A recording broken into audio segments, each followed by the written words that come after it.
जय हिंद दोस्तों। मैं दीपक एग्जामिनेशन एक्सप्रेस के इस यूट्यूब चैनल पर बहुत बहुत स्वागत करता हूं। आज हम इस वीडियो में देखेंगे 65वीं बीपीएससी प्रीलिम्स के हिस्ट्री के सारे प्रश्नों का डिटेल एक्सप्लेनेशन हिंदी और इंग्लिश दोनों ही माध्यमों में। ये वीडियो थोड़ी लंबी होगी, सो आप लोग अपनी सुविधा अनुसार वीडियो का स्पीड 1.25 या 1.5 से बढ़ा लीजिएगा और धैर्य बना के पूरे वीडियो को देखिएगा, क्योंकि धैर्य ही वो पहली कुंजी है जो आपकी सफलता के मंजिलों तक पहुंचाएंगे। So without delaying any more, let's discuss with the first question. Our first question is who wrote the book Deshero Katha. Deshero कथा पुस्तक किसने लिखी है? ऑप्शंस हैं सखाराम गणेश देवस्कर, राजेंद्र प्रसाद, निवारण चंद्र, मुरली मोहन प्रसाद, उपरोक्त में से कोई नहीं या उपरोक्त में से एक से अधिक। देखिए, जो पहली बार बीपीएससी के एग्जाम में अपीयर में जा रहे हैं उनके लिए ये बता दूं कि ये ऑप्शन जो होता है वो बहुत ही कंफ्यूजन भरा होता है। एक ऑप्शन के साथ एक एक्स्ट्रा ऑप्शन इसमें मिलता है। पहला लाइन का मतलब है कि ऊपर दिए हुए इन 4 ऑप्शंस में से अगर एक भी आंसर नहीं है तो आपको ऑप्शन ई को टिक करना है। वही दूसरे लाइन का मतलब है उपरोक्त में से एक से अधिक का, कि इन 4 ऑप्शनों में से अगर मोर देन वन ऑप्शन सही है, मतलब एक से ज्यादा विकल्प आपके सही उत्तर हैं, तो उस केस में भी आप ई विकल्प को चुनेंगे। तो अब इस क्वेश्चन का आंसर देते हैं। इसका आंसर होगा सखाराम गणेश देवस्कर।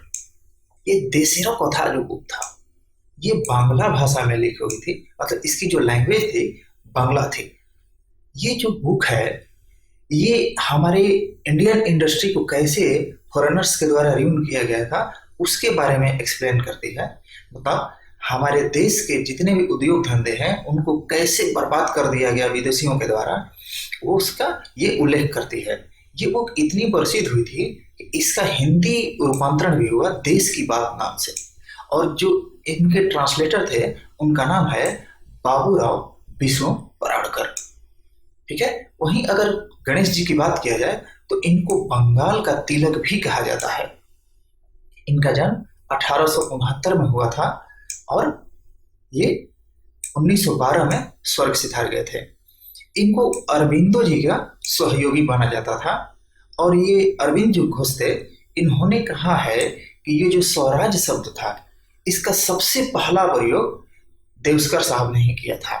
वहीं अगर गणेश जी की बात किया जाए तो इनका मराठी ब्राह्मण परिवार से ताल्लुकात था जो बंगाल में आके बाद में बस गए थे। इनका जन्म यहीं पे देवघर में हुआ था, जो आज के समय में ये झारखंड में है। आप लोग कंफ्यूज मत होइएगा। देखिए, इनका जन्म 1869 में हुआ था। उस समय ये जो बिहार, उड़ीसा, झारखंड थे ये सभी बंगाल प्रोविंस के अंदर ही आते थे। उस समय ब्रिटिश प्रोविंस हुआ करता था। 1 अप्रैल 1912 को बंगाल से बिहार को अलग कर दिया गया था, और 1 अप्रैल 1936 को बिहार से उड़ीसा को अलग किया गया, और 15 नवंबर सन 2000 को बिहार से झारखंड को भी अलग कर दिया गया था। तब से वो देवघर झारखंड में चला गया है। इनकी पढ़ाई लिखाई देवघर स्कूल में ही हुई थी, और बाद में यहीं पे हिस्ट्री के शिक्षक बन गए। अगले प्रश्न की ओर बढ़ते हैं। Who was the editor of Searchlight newspaper इन बिहार। बिहार में सर्चलाइट समाचार पत्र का संपादक कौन थे? ऑप्शन है अब्दुल बारी, लंबोदर मुखर्जी, मुरली मोहन प्रसाद, रामानंद चटर्जी, और ये ऑप्शन उपरोक्त में से कोई नहीं या उपरोक्त में से एक से अधिक। इसके सही आंसर है मुरली मोहन प्रसाद। ये जो मुरली मोहन प्रसाद थे ये बिहार के जाने माने पत्रकार थे। ये सर्चलाइट अखबार के सबसे अधिक समय तक संपादक रहे थे। इसका पहला प्रकाशन आया था 1918 में, और इस टाइम ये द्विसाप्ताहिक था, बाई वीकली था। मतलब कि ये सप्ताह में 1 वीक में 2 टाइम्स आते थे, मतलब 2 ही दिन आते थे। ये 2 साल बाद 1920 में ये ट्राई वीकली हो गया, मतलब हफ्ते में 3 बार आता था। जब इसका डिमांड बढ़ते गया तो 1930 में ये डेली बेसिस पे आने लगा, मतलब रोज दिखाई आने लगा। ये जो मुरली मनोहर प्रसाद जी थे ये सर्चलाइट अखबार के पहले संपादक नहीं थे। इनसे पहले भी संपादक रह चुके थे। ये सैयद हैदर हुसैन थे सर्चलाइट के पहले संपादक, और दूसरे संपादक थे महेश्वर प्रसाद। तो ये मुरली मोहन प्रसाद बिहार के पहले सर्चलाइट अखबार के संपादक थे। हमारा अगला प्रश्न है, who formed the Bihar socialist party इन 1931? 1931 में बिहार समाजवादी पार्टी का गठन किसने किया था? ऑप्शन है फूलन प्रसाद वर्मा, स्वामी योगानंद, नरहरि पारिख, दादा भाई नौरोजी, उपरोक्त में से कोई नहीं, उपरोक्त में से एक से अधिक। देखिए इसका सही आंसर क्या है, फूलन प्रसाद वर्मा। 1931 में बिहार समाजवादी पार्टी का गठन जयप्रकाश नारायण, फूलन प्रसाद वर्मा और इनके कुछ अन्य साथियों के द्वारा किया गया था। इस पार्टी का उद्देश्य था कि राज्य द्वारा विकास की प्रक्रिया को नियंत्रित किया जाना चाहिए और राजाओं और जमींदारों को मुआवजे के बिना ही मिटा देना चाहिए। मतलब कि जो नियंत्रण अंग्रेज कर रहे थे उसके बदले कौन नियंत्रण करे, राज्य द्वारा हो, मतलब राज्य में सरकार हो और वो नियंत्रण करे। और राजा और जमींदार जिस तरीके से लोगों का शोषण कर रहे थे उसके खिलाफ ये लोग थे, और वो लोग चाहते थे कि राजा और जमींदारों को हटा देना चाहिए और कोई मुआवजा नहीं देना चाहिए। बिहार कांग्रेस सोशलिस्ट पार्टी का गठन 1934 में हुआ और इसका भी गठन करने का श्रेय जयप्रकाश नारायण को जाता है। और ये कहाँ बना था, तो पटना के अंजुमन इस्लामिया हॉल में थी। इसके अध्यक्ष कौन थे, तो आचार्य देव नारायण थे, ठीक है। और जयप्रकाश नारायण महासचिव बने थे। वहीं 1948 में जयप्रकाश नारायण ने कांग्रेस के समाजवादी पार्टी का नेतृत्व किया और बाद में गांधीवादी सिद्धांतों पे चलते हुए समाजवादी पार्टी का गठन किया। 1954 में बिहार के गया में इन्होंने विनोबा भावे के सर्वोदय आंदोलन में अपना जीवन समर्पित करने की घोषणा की। वहीं 1947 में इसमें पूरी तरीके से पार्टिसिपेट करने के लिए राजनीति को छोड़ने का फैसला किया। 1979 में हृदय रोग और मधुमेह के कारण इनका पटना में निधन हो गया। अब एक चीज इसमें देखिए, यहाँ कितने पार्टी दिखे आपको, Bihar Samajwadi party, Bihar socialist party और यहाँ पे समाजवादी पार्टी। ये तीन अलग अलग पार्टियां नहीं थे, ये तीनों पार्टी एक ही थी। देखिए आज के समय भी आप लोग देखते होंगे, एक पार्टी टूटती है, एक पार्टी बनती है। सेम सिचुएशन पहले भी था। सबसे पहले बिहार समाजवादी पार्टी बनाया गया, तो इसमें जयप्रकाश नारायण और फूलन प्रसाद वर्मा थे। पार्टी बना, पार्टी के बीच मतभेद हुआ, विचार नहीं मिले, कुछ लोग बाहर गए, कुछ लोग नए आए, इसी पार्टी का नाम रख दिया गया बिहार कांग्रेस सोशलिस्ट पार्टी। फिर यहाँ भी किसी का कुछ नहीं बना, किसी का बिगड़ा, किसी का बना, फिर इसका रीअरेंजमेंट किया गया और बना दिया गया समाजवादी पार्टी। तो पार्टियों का बनने का और बिगड़ने का सिलसिला पहले भी था और आज भी वहीं चला आ रहा है। और इन तीनों पार्टियों को बनाने का श्रेय किसका है, जयप्रकाश नारायण जी को। लेकिन यहाँ पे बिहार समाजवादी पार्टी में फूलन प्रसाद वर्मा जी का भी बराबर का हाथ था। Yusuf Shah Chak, the last Muslim ruler of Kashmir valley, who was exiled to Bihar by the Mughal emperor Akbar, was buried in. Option है Pataliputra, Rajgir, Munger, Nalanda, none of the above, more than one of the above. इसका सही आंसर है नालंदा। यूसुफ शाह चक ये कश्मीर घाटी के अंतिम स्वतंत्र मुस्लिम शासक थे। ये इस्लाम में धर्मांतरित हुए थे। पहले क्या थे, हिंदू थे। यूसुफ शाह की सेना बहुत छोटी थी, फिर भी उन्होंने मुगल सम्राट अकबर के क्रूर सेना के सामने लड़ाई लड़े और 2 बार मुगल सम्राट अकबर को परास्त कर दिए थे। और ये लड़ाई हुई क्यों, क्योंकि जो कुछ असंतुष्ट कश्मीरी रईस थे, ये लोग जाके अकबर के कान भरते थे कि यूसुफ शाह चक को रिप्लेस करो, उसको हटाओ।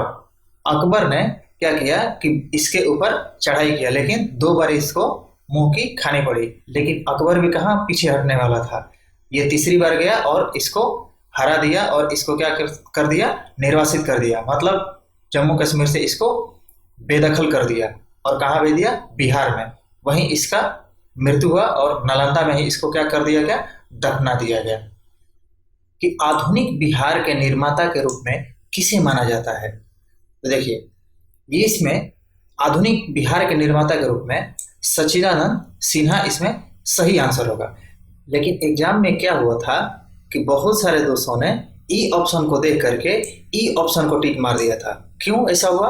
क्योंकि देखिए, आधुनिक बिहार निर्माता के रूप में डॉक्टर अनुग्रह नारायण सिन्हा को माना जाता है। क्यों? क्योंकि उनके नाम इसी वजह से ही पड़ा था, बिहार विभूति।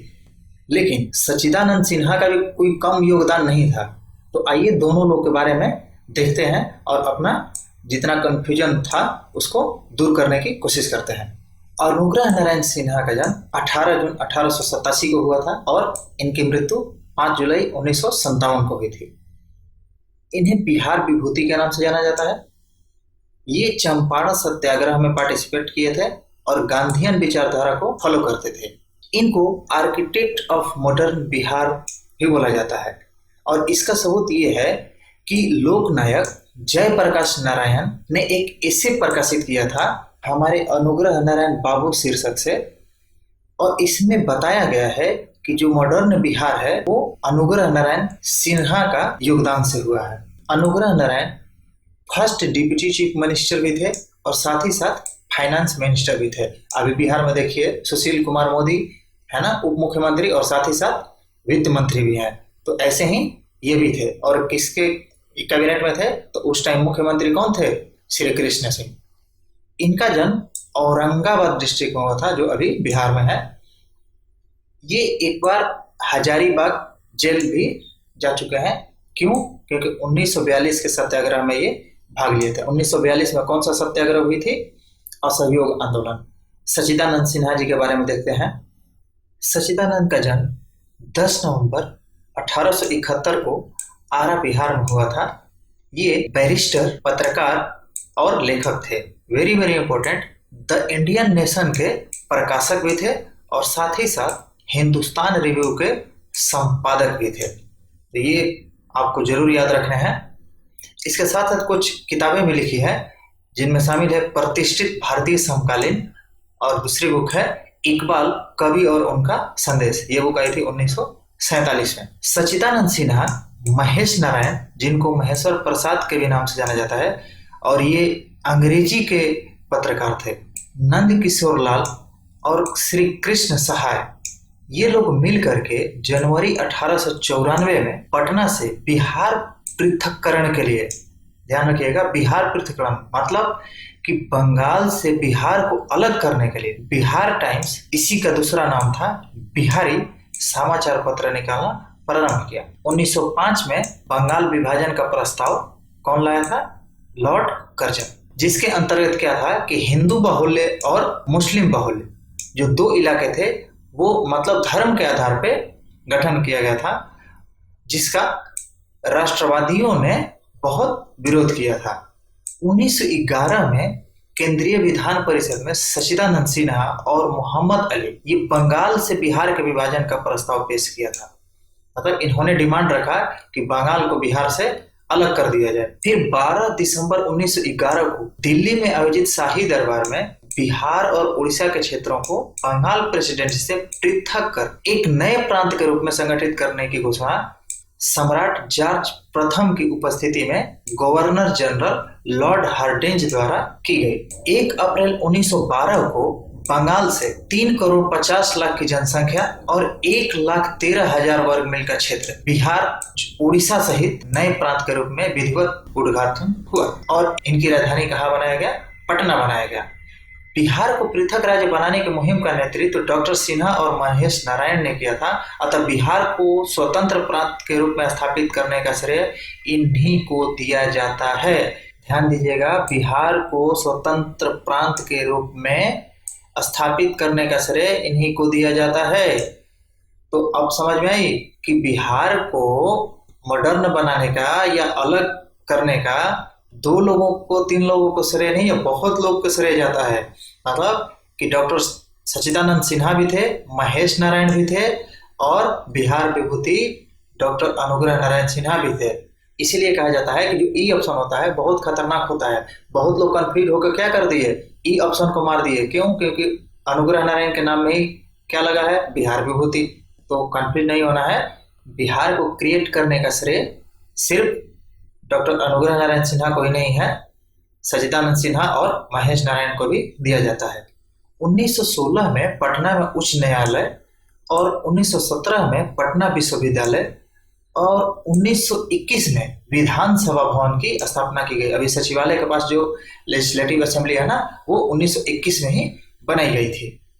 1935 में गवर्नमेंट ऑफ इंडिया एक्ट पारित होने के बाद 1 अप्रैल 1936 को बिहार से अलग उड़ीसा प्रांत का गठन किया गया तथा पुराने गवर्नमेंट ऑफ इंडिया एक्ट 1919 के तहत एक सदनीय विधानसभा के जगह नए कानून के अनुसार द्विसदनीय विधानमंडल स्थापित किया गया। अब लेजिस्लेटिव असेंबली और लेजिस्लेटिव काउंसिल दोनों, विधानसभा और विधान परिषद दोनों होंगे। पहले एक ही सदन होता था, विधानमंडल।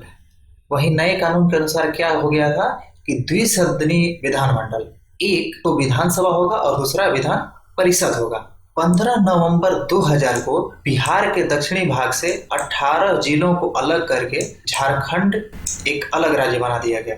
इसमें जितने भी पॉइंट पड़े ना, ये हर पॉइंट कभी ना कभी बीपीएससी में ही पूछा जा चुका है। जैसे बंगाल विभाजन कब हुआ, अभी आपने देखा कि सच्चिदानंद सिन्हा को क्रिएटर बोला जाता है। झारखंड कब बना, उड़ीसा कब अलग हुआ, ये सभी पॉइंट कभी ना कभी पूछा जा चुका है। उम्मीद है अनुग्रह नारायण सिन्हा और सच्चिदानंद सिन्हा जी के बारे में आपको कुछ जानकारियां मिली होंगी। बिहार दिवस का क्या महत्व है जो हर साल 22 मार्च को मनाया जाता है? ऑप्शन है, इस दिन राज्य पुनर्गठन आयोग ने बिहार का निर्माण किया। बिहार को 1873 में इस दिन संयुक्त प्रांत से बाहर किया गया था। 1912 में बिहार के बंगाल प्रेसिडेंसी से अलग होने को याद करने के लिए 12वीं शताब्दी में मुस्लिम शासकों द्वारा बिहार के नामकरण का जश्न मनाने के लिए उपयुक्त में से कोई नहीं, उपयुक्त में से एक से अधिक। तो इसका सही आंसर है 1912 में बिहार के बंगाल प्रेसिडेंसी से अलग होने को याद करने के लिए ये बिहार दिवस मनाया जाता है। देखिए, अभी अभी हमने पढ़ा है कि 12 दिसंबर 1911 को क्या हुआ था, घोषणा हुई थी। 1 अप्रैल 1912 को विधिवत रूप से बिहार को उड़ीसा सहित बंगाल से अलग कर दिया गया था। लेकिन 22 मार्च 1912 को क्या कर दिया गया था, फाइनलाइज कर दिया गया था कि हाँ अब ये अलग होगा, पास हो गया था। ठीक है, तो 3 अलग अलग बातें हैं, तीनों को आपको याद रखना है कि 12 दिसंबर 1911 घोषणा हुई, 22 मार्च 1912 अलग कर दिया गया, विधिवत रूप से अलग कब हुआ तो 1 अप्रैल 1912 को। ये प्रश्न है कि बिहार प्रांतीय किसान सभा का गठन किसने किया था? स्वामी सहजानंद सरस्वती, राम सुंदर सिंह, गंगा शरण सिन्हा, रामानंद मिश्र, उपयुक्त में से कोई नहीं, उपयुक्त में से एक से अधिक। तो इसका सही आंसर है स्वामी सहजानंद सरस्वती। किसान सभा का गठन 1922 में हुआ था, किसके द्वारा तो मोहम्मद जुबैर और कृष्ण सिंह के द्वारा। कहाँ हुआ था तो मुंगेर में। और जो अपना प्रश्न है, बिहार प्रोविंशियल किसान सभा, ये फॉर्म किया गया था 1929 में स्वामी सहजानंद सरस्वती के द्वारा।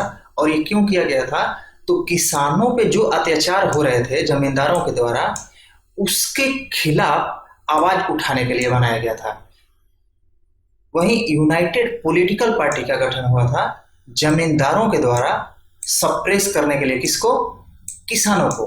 मतलब कि जैसे स्वामी सहजानंद सरस्वती ने बिहार प्रोविंशियल किसान सभा का गठन किया, वैसे ही जमींदारों ने अपना एक अलग पार्टी बनाया, यूनाइटेड पॉलिटिकल पार्टी, कि कैसे किसानों को दबाया जाए। मतलब इसका काउंटर बैलेंस करने के लिए ये पार्टी बनी थी। वहीं बिहार किसान सभा बना था 1933 में। ऑल इंडिया किसान सभा 1936 में बना था। ये भी कौन बनाए थे, स्वामी सहजानंद सरस्वती। मतलब बिहार किसान सभा, ऑल इंडिया किसान सभा, बिहार प्रोविंशियल किसान सभा, तीनों कौन बनाए थे, स्वामी सहजानंद सरस्वती। किसान सभा किसने बनाया था, मोहम्मद जुबैर और Shri Krishna Singh. Pandit Yamuna Karji Rahul Sankrityayan, who was follower of Swami Sahajanand Saraswati, started Hindi weekly Hunkar. ये कब, 1940 में। became the mouthpiece of agrarian and peasants movement in Bihar। जो कृषि और किसान का जो मूवमेंट था उसका माउथ पीस बना। और किसने फॉर्म किया? तो पंडित यमुना करजी और राहुल संकृतायन ने। ये सभी बातें याद रखेंगे क्योंकि ये हर एक प्रश्न बीपीएससी पूछ चुका है, तो आपकी जिम्मेदारी बनती है कि इन सभी पॉइंट्स को आप जरूर याद रखेंगे। डच ईस्ट इंडिया कंपनी ने किस वर्ष पटना में अपना कारखाना स्थापित किया? 1601, 1632, 1774, 1651। तो इसका सही आंसर है 1632। देखिए 1601 में पुर्तगाली आए थे, 1674 में डेनमार्क वाले आए थे और 1651 में ब्रिटिश आए थे। ठीक है, तो देखिए जैसे डेनमार्क वाले लोग को बोला जाता है डेंस, ठीक है, DENS, डेंस, ठीक है, वैसे ही आप कमेंट करके बताइए कि डच किस देश के लोगों को बोला जाता है। ये एक्सप्लेनेशन है। देखिए 1632 में खुला था और अभी जो पटना कॉलेज अपना है उसका जो उत्तरी इमारत जो है, जो अभी भी है, उसी में ये डच ईस्ट इंडिया कंपनी बनाई गई थी। Who established Swaraj Dal in Bihar? Shri Krishna Singh, Ramlal Singh, Bankim Chandra Mitra, Sachindra Nath Sanyal, none of the above, more than one of the above. तो इसका सही आंसर है श्री कृष्ण सिंह। मोतीलाल नेहरू और चित्तरंजन दास ने स्वराज दल का गठन किया था। नारायण प्रसाद पहले अध्यक्ष थे। अब्दुल बारी बिहार स्वराज दल के पहले सचिव थे। लेकिन ये जो स्वराज दल था इसका एक शाखा बिहार में भी बनाई गई थी जिसका नेतृत्व श्री कृष्ण सिंह ने किया था। ठीक है, तो ध्यान में रखेंगे कि ये जो स्वराज दल बना था ये किसने फॉर्म किया था? तो मोतीलाल नेहरू और चित्तरंजन दास ने। लेकिन अपना क्वेश्चन क्या था? देखिए बिहार में पूछा गया था कि स्वराज दल का एस्टेब्लिशमेंट किसने किया था, तो यहाँ पे श्री कृष्ण सिंह आंसर हो जाएगा। ठीक है, क्योंकि एक शाखा बिहार में भी खोली गई थी। The name by which Ashoka is generally referred to in his inscription is. Ashok ने अपने शिलालेख में आमतौर पर जिस नाम का उल्लेख किया है वह है चक्रवर्ती, प्रियदर्शी, धर्मदेव, धर्मकीर्ति। ठीक है, तो इसका सही आंसर है प्रियदर्शी। देखिए इनका पूरा नाम देवनाम प्रियदर्शी था। Who led the 1857 revolt in Bihar? Bihar में 1857 के विद्रोह का नेतृत्व किसने किया था? ये पेटेंट क्वेश्चन है बीपीएससी का, ये अक्सर पूछा जाता है। बाबू अमर सिंह, हरे कृष्ण सिंह, कुंवर सिंह, राजा शहजादा सिंह, उपरोक्त में से कोई नहीं, उपरोक्त में से एक से अधिक। इसका सही आंसर है कुंवर सिंह। देखिए 1857 में भारतीय विद्रोह के दौरान कुंवर सिंह एक नेता थे जो बिहार से विद्रोह के लिए लीडर बने थे। ये जगदीशपुर के परमार राजपूतों के उज्जैनिया कबीले से महाराजा जमींदार परिवार से थे, जो अभी वर्तमान में कहाँ है? भोजपुर जिले में है, बिहार में। ये कमिश्नर टेलर का आग्रह ठुकरा कर 4000 सैनिकों के साथ 26 जुलाई 1858 को आरा पर नियंत्रित किए। आरा में हुए युद्ध में, याद रखिएगा ये नाम, कैप्टन डनबर के साथ साथ कई अंग्रेज सैनिक को मार दिया गया था। 30 जुलाई को सैनिक शासन लागू कर दिया गया था। कुंवर सिंह को आरा छोड़ना पड़ा। जब सैनिक शासन लागू हुआ तो कुंवर सिंह को आरा छोड़ना पड़ा और कहाँ गए? नाना साहब के पास 26 मार्च 1858 को। और वहां भी जाके शांत नहीं बैठे, वहां भी लड़ाई छेड़ दिए और आजमगढ़ में अंग्रेजों को हरा दिया।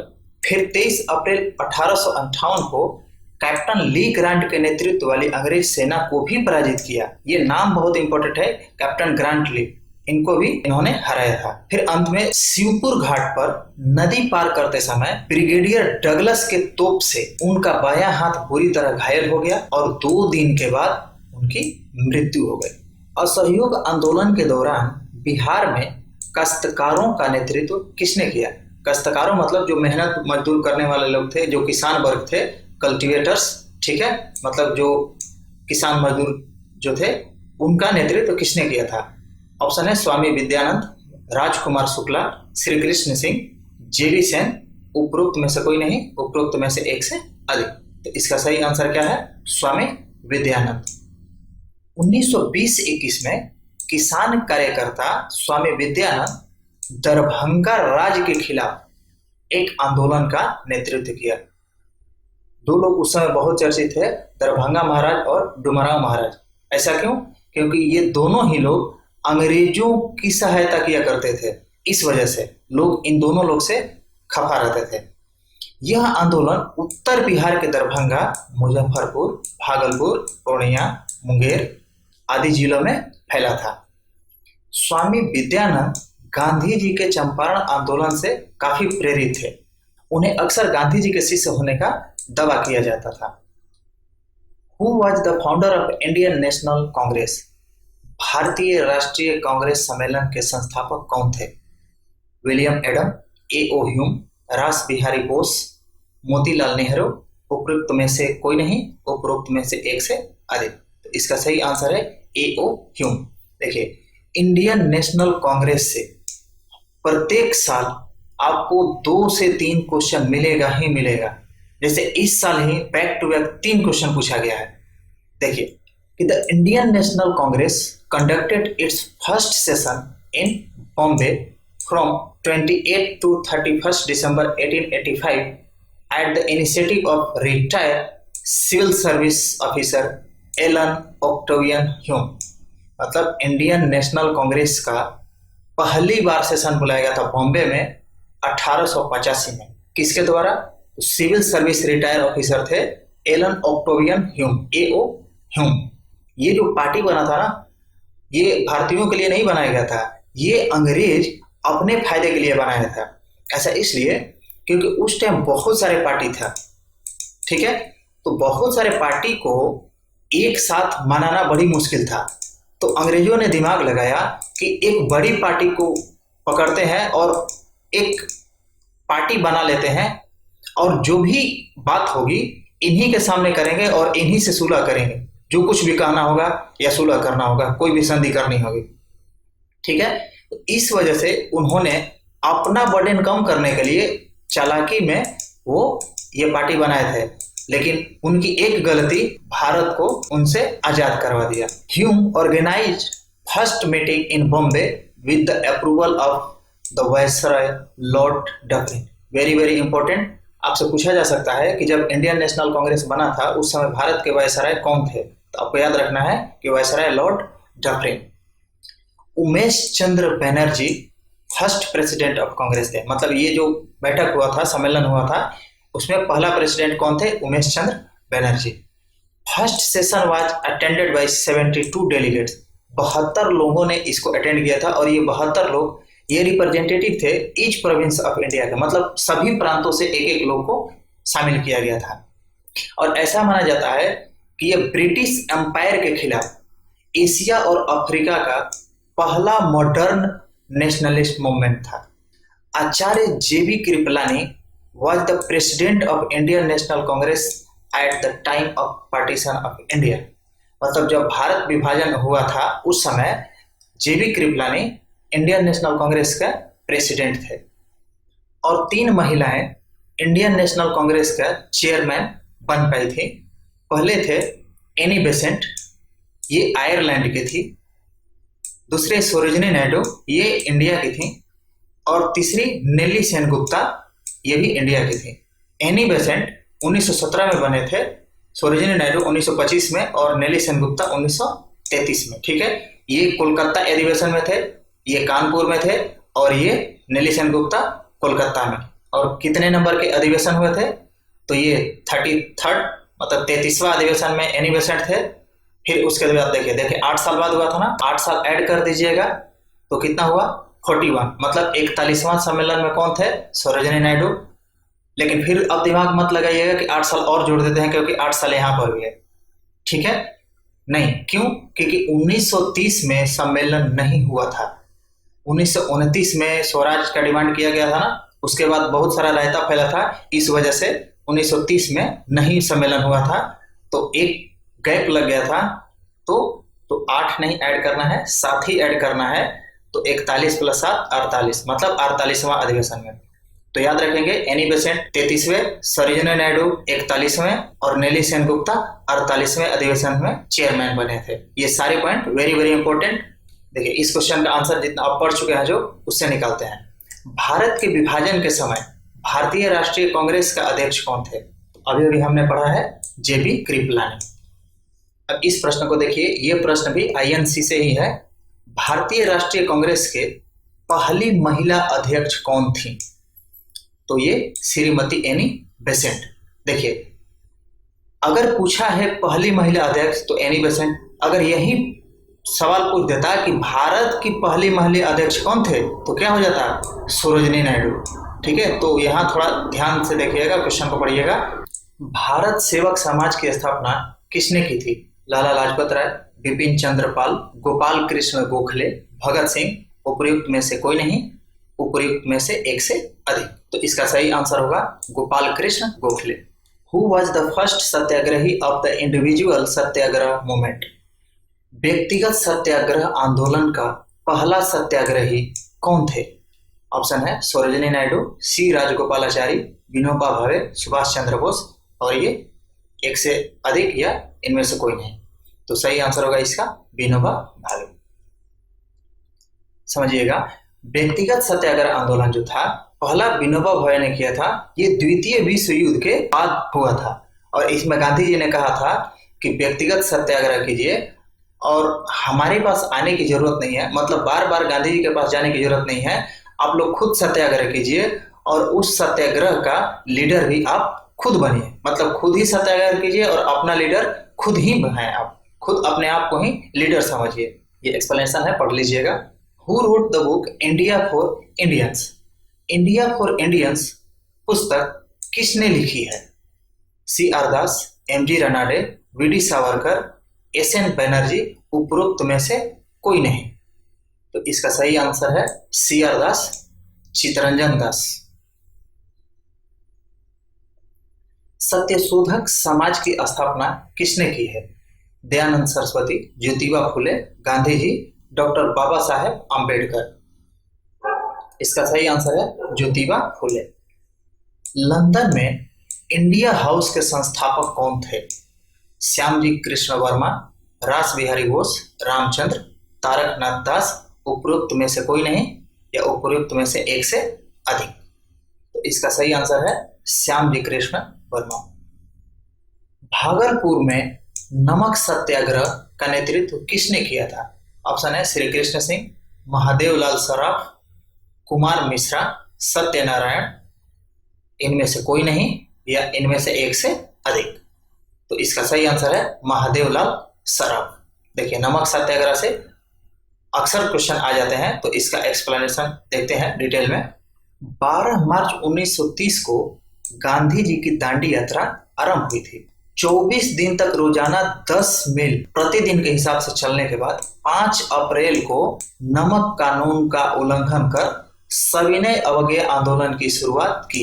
ये बुक में ऐसे ही स्टेटमेंट लिखी हुई है। बापू के साथ साबरमती आश्रम से दांडी के लिए प्रस्थान करने वाले 78 स्वयंसेवकों में से, मतलब कितने लोग इनके साथ गए थे? तो 78 स्वयंसेवक। कहां से? साबरमती आश्रम से। कहां तक? दांडी तक। कितना दूरी रोज चलते थे? 10 मील। कितना दिन तक चले? 24 दिन, मतलब लगभग 240 मील चले थे ये लोग। इन 78 डेलीगेट्स में से सिर्फ एक ही थे श्री गिरिवरधारी चौधरी, जिन्हें कारो बाबू के नाम से भी जाना जाता है, और ये दरभंगा से थे। ये बिहार के एकमात्र प्रतिनिधि थे। बिहार में नमक सत्याग्रह का आरंभ 15 अप्रैल 1930 को हुआ। भारत में कब शुरू हो गया था? 12 मार्च 1930 को, लेकिन बिहार में इसका असर कब शुरू हुआ? 15 अप्रैल 1930 को। कैसे आरंभ हुआ? तो चंपारण और सारण जिलों में नमकीन मिट्टी से नमक बनाकर। और ये नमक आंदोलन पटना में भी हुआ, जिसका नेतृत्व करता थे जगत नारायण लाल, सारण में गिरीश तिवारी और चंद्रिका सिंह, मुजफ्फरपुर में रामदयालु सिंह, रामानंद सिंह, मुंगेर में श्री कृष्ण सिंह, दरभंगा में सत्यनारायण सिन्हा और भागलपुर में महादेवलाल सराफ। यही अपना प्रश्न था। 7 अप्रैल 1934 को गांधी जी ने अपने एक वक्तव्य में सविनय अवज्ञा आंदोलन स्थगित करने की सलाह दी थी, और इसको मानते हुए 18 मई 1934 को बिहार प्रदेश कांग्रेस कमेटी ने बिहार में भी यह आंदोलन स्थगित कर दिया। अब ये आप लोग एक्सप्लेनेशन समझ गए, आप लोग याद कर लिए।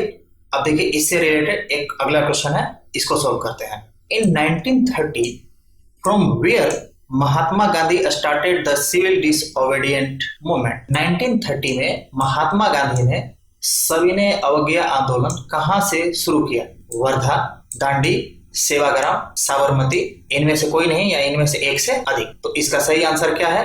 दांडी। लेकिन बीपीएससी आंसर क्या दिया है? साबरमती।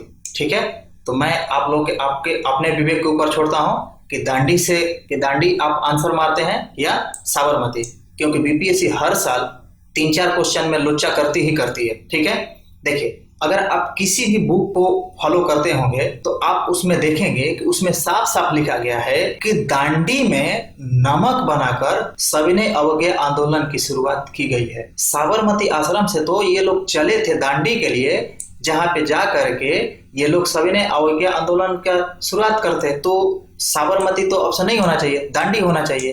लेकिन बीपीएससी ने आंसर दिया है साबरमती आश्रम। बिहार में 1939 में अंबारी सत्याग्रह का नेतृत्व किसने किया था? राहुल सांकृत्यायन, यदुनंदन शर्मा, स्वामी सहजानंद, स्वामी योगानंद, इनमें से कोई नहीं या इनमें से एक से अधिक। तो इसका सही आंसर है राहुल सांकृत्यायन। ये राहुल सांकृत्यायन जो थे ये बहुत ही विद्वान आदमी थे। कभी समय मिले तो आप लोग इनके बारे में जरूर पढ़िएगा। ये जितने इंडियन करेंसी पे भाषाएं लिखी हुई हैं उससे कहीं ज्यादा भाषाओं के ये प्रकांड पंडित थे। ये अपने जीवन के 45 साल सिर्फ ट्रैवलिंग पर ही बिता दिए, इसीलिए इनको भारतीय यात्रा वृत्तांत का जनक कहा जाता है। ये बिहार में 1939 के अंबारी सत्याग्रह का नेतृत्व किए थे, इसीलिए इन्हें झूठे मामले में फंसाकर जेल भेज दिया गया था 6 महीने के लिए। महापंडित राहुल सांकृत्यायन हिंदी साहित्य के अद्वितीय विभूति हैं। इनका जन्म उत्तर प्रदेश के आजमगढ़ जिले में पंधा नामक ग्राम में हुआ था। इनका बचपन के नाम केदारनाथ था। उनके यात्रा वृत्तांत में मेरी लद्दाख यात्रा, वोल्गा से गंगा, तिब्बत में 1.25 वर्ष मतलब 100 वर्ष, मेरी यूरोप यात्रा, अधातु भुवक्कड़ जिज्ञासा, एशिया के दुर्गम भूखंडों में यात्रा के पन्ने, किन्नर देश में, ये यात्रा वृत्तांत थे। वैसे तो यात्रा वृत्तांत बहुत लिखे थे लेकिन ये काफी प्रचलित थे। उन्होंने एक और बुक लिखा, मध्य एशिया का इतिहास। इसके लिए इन्हें भारत का सर्वोच्च साहित्य पुरस्कार भी मिला। जब पुरस्कार की बात आई है तो मैं बता दूं कि इनके नाम से भारत में 2 पुरस्कार दिए जाते हैं। आप लोग कमेंट बॉक्स में बताइए कि वो 2 पुरस्कार कौन कौन से दिए जाते हैं। भोजपुरी में भी इन्होंने नाटक लिखा था, जापानिया राक्षस, देश रक्षक, जर्मनवा के हर निश्चय। सॉरी, ये दोनों नाम थोड़ा ये मिसप्रिंट हो गया है, हिंदी में प्रिंट नहीं हो पाया है। देखिए इंग्लिश में यहाँ पे लिखा हुआ है कि ई हमार लड़ाई, धुनमुन नेता, नई की दुनिया, जोंक, मेहरारू के दुर्दशा। ठीक है, ये भोजपुरी के कुछ जो मुख्य हैं वो हैं। वैसे तो ये बुक मतलब 100 से ज्यादा बुक लिखे हैं, लेकिन जो इम्पोर्टेंट है उसको मैं यहाँ पे लिख दिया हूँ। बायोग्राफी भी इन्होंने बहुत सारे लिखे हैं, लेकिन जो इम्पोर्टेंट है उसमें से सरदार पृथ्वी सिंह है, स्टॉलिन है, लेनिन है, कार्ल मार्क्स है, माओ से तुंग है, घुमक्कड़ स्वामी। तो ये सब बुक थोड़ा ध्यान में रखेंगे क्योंकि ये सब फ्रीक्वेंटली किसी न किसी एग्जाम में पूछे जाते रहे हैं कि प्राचीन भारत की निम्नलिखित में से कौन सी एक लिपि दाईं से बाईं लिखी जाती है? उर्दू की तरह राइट टू लेफ्ट। तो ये ऑप्शन है आपके पास, ब्राह्मी, शारदा, खरोष्ठी, नंदनगरी, इनमें से कोई नहीं या एक से ज्यादा। तो इसका सही आंसर है खरोष्ठी, जो उर्दू की तरह दाईं से बाईं लिखी जाती है। निम्नलिखित में से कौन गुप्त काल के दौरान चिकित्सा पर अपने काम के लिए जाना जाता है? सुश्रुत, सौमिला, शूद्रक, सौनक, इनमें से कोई नहीं या इनमें से एक से अधिक। तो इसका सही आंसर है सुश्रुत। बंगाल की खाड़ी में चोरी के लिए आधार के रूप में हुगली का इस्तेमाल किसने किया? डचों ने, फ्रेंचों ने, पुर्तगालियों ने, अंग्रेजों ने, इनमें से एक से ज्यादा ने या इनमें से कोई नहीं। इसका सही आंसर है पुर्तगालियों ने किया था। किस दिल्ली सुल्तान ने नहरों की अधिकतम संख्या का निर्माण किया है? फिरोज शाह तुगलक, इल्तुतमिश, बलबन, सिकंदर लोदी, इनमें से एक से अधिक या इनमें से कोई नहीं। इसका सही आंसर है फिरोज शाह तुगलक। मुगल चित्रकला किसके तहत अपने चरम पर पहुंचा, मतलब किसके कार्यकाल में अपने शिखर पे था? जहांगीर, हुमायूं, शाहजहां, अकबर।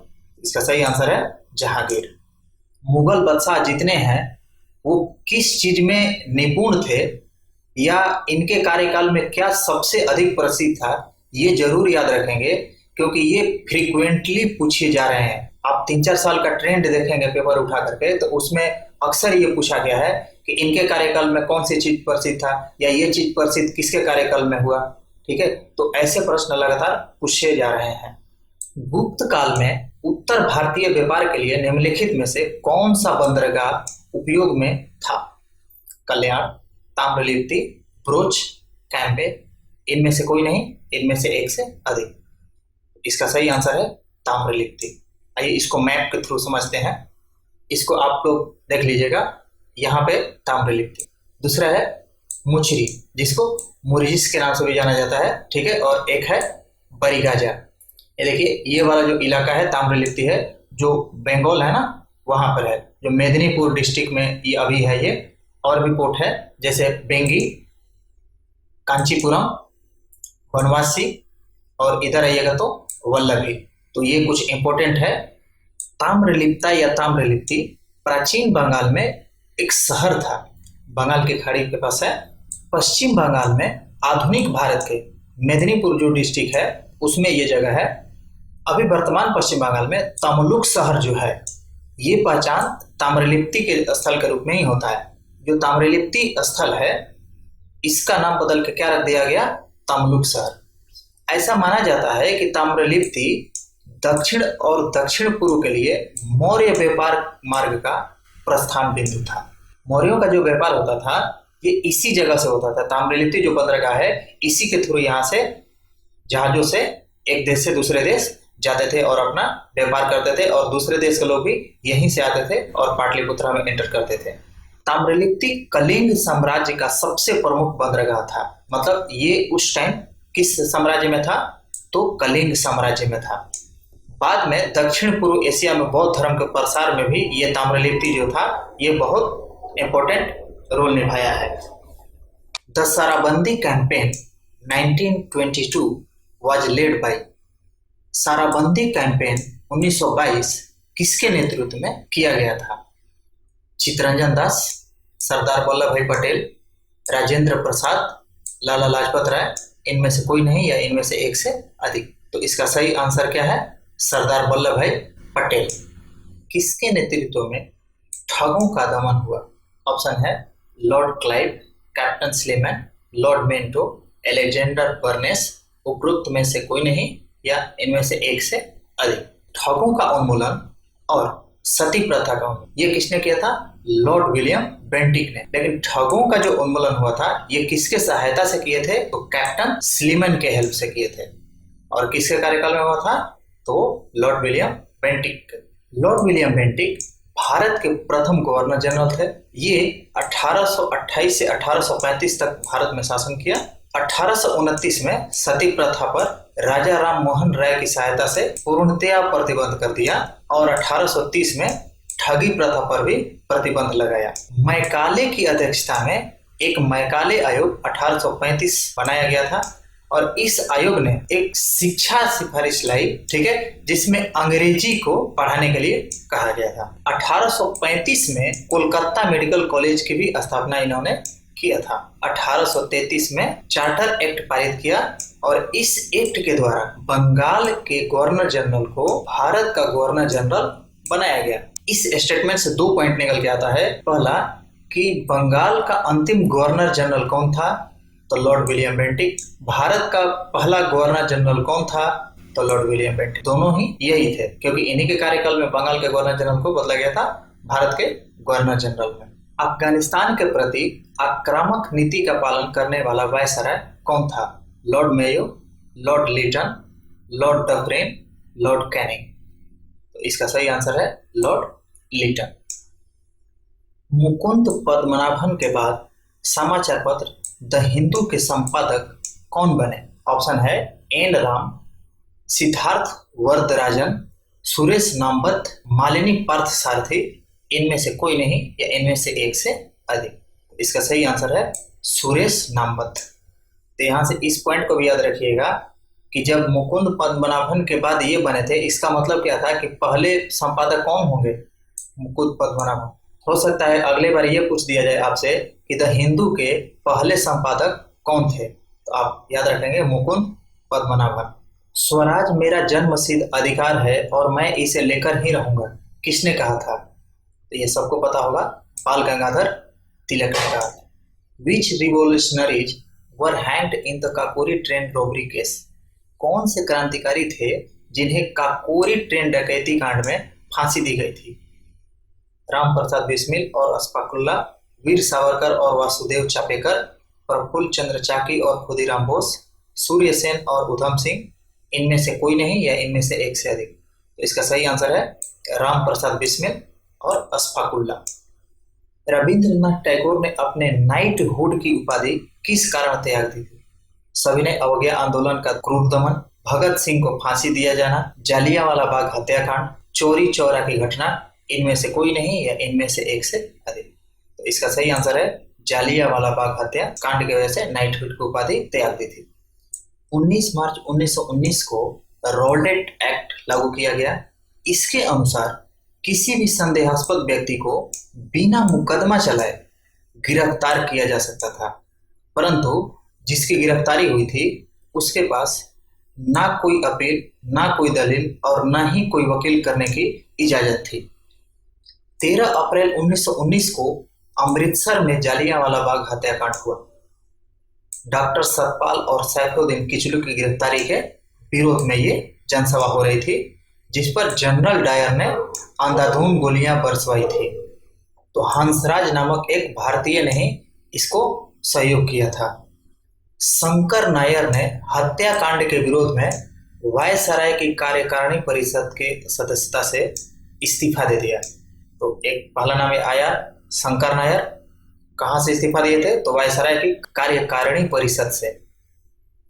जालियांवाला बाग हत्याकांड के विरोध में गांधी जी ने केसर-ए-हिंद, जमनालाल बजाज ने राय बहादुर की उपाधि और रविंद्रनाथ टैगोर ने सर की उपाधि वापस कर दी। तो ये 4 नाम और 4 चीजें आप याद रखेंगे। पहला, शंकर नायर सदस्यता त्यागे थे वायसराय की कार्यकारिणी परिषद से। गांधी जी केसर-ए-हिंद की उपाधि लौटाए थे, जमनालाल बजाज राय बहादुर की उपाधि लौटाए थे और रविंद्रनाथ टैगोर सर की उपाधि लौटाए थे। In medieval India why was mansabdari system introduced? मध्यकालीन भारत में मनसबदारी प्रणाली शुरू की गई थी।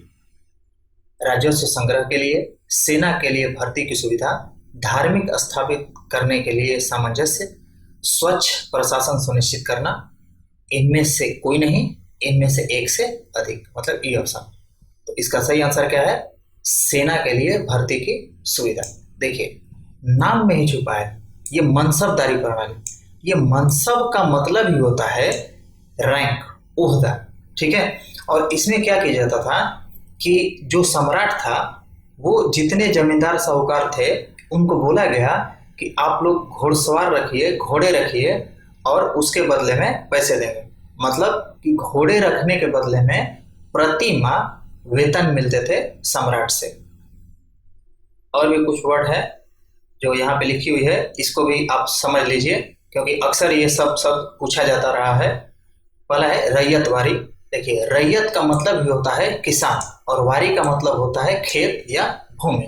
मतलब कि जिस भूमि का मालिक किसान होता है उसको क्या बोला जाता है? रैयतवारी।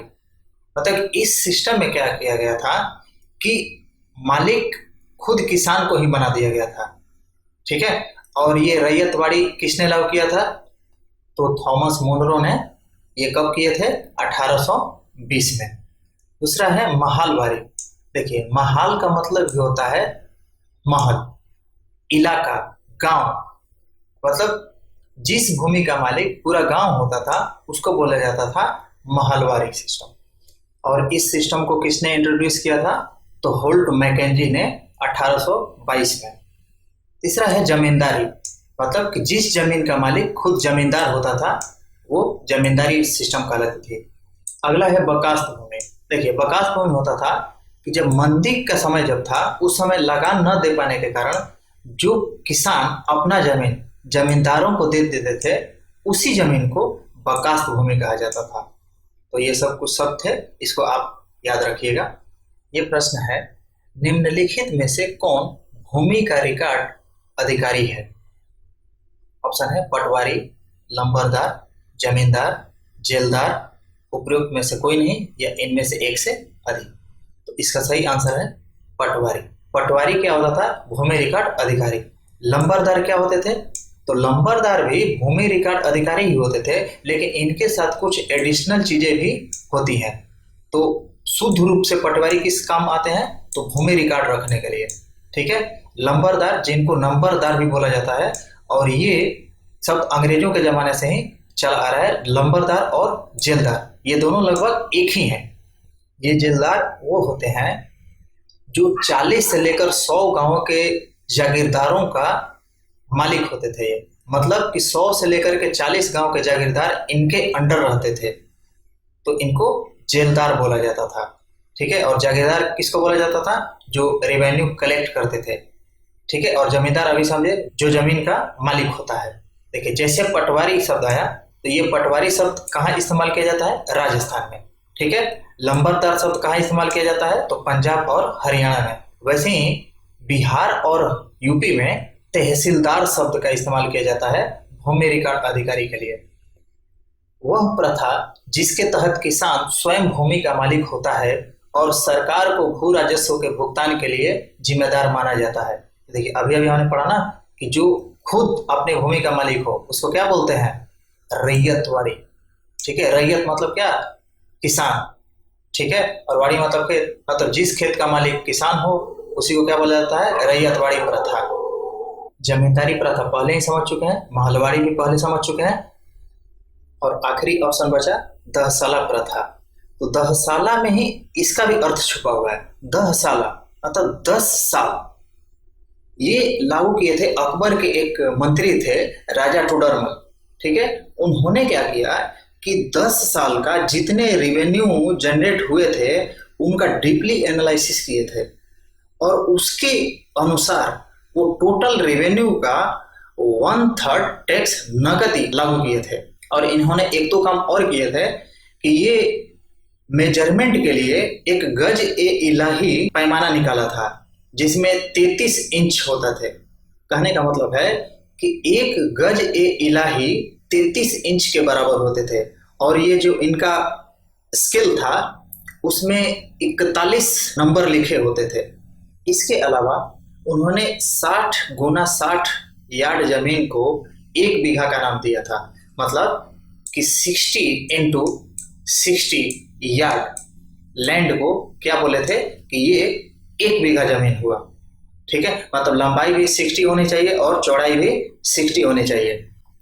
तो ये था हमारा 65वीं बीपीएससी के सभी 40 इतिहास के प्रश्न। इस उम्मीद के साथ आप सबसे विदा लेता हूं कि आपको कुछ सीखने को मिला होगा। फिर मिलेंगे अगले वीडियो में, तब तक के लिए खुश रहिए, पढ़ते रहिए। जय हिंद।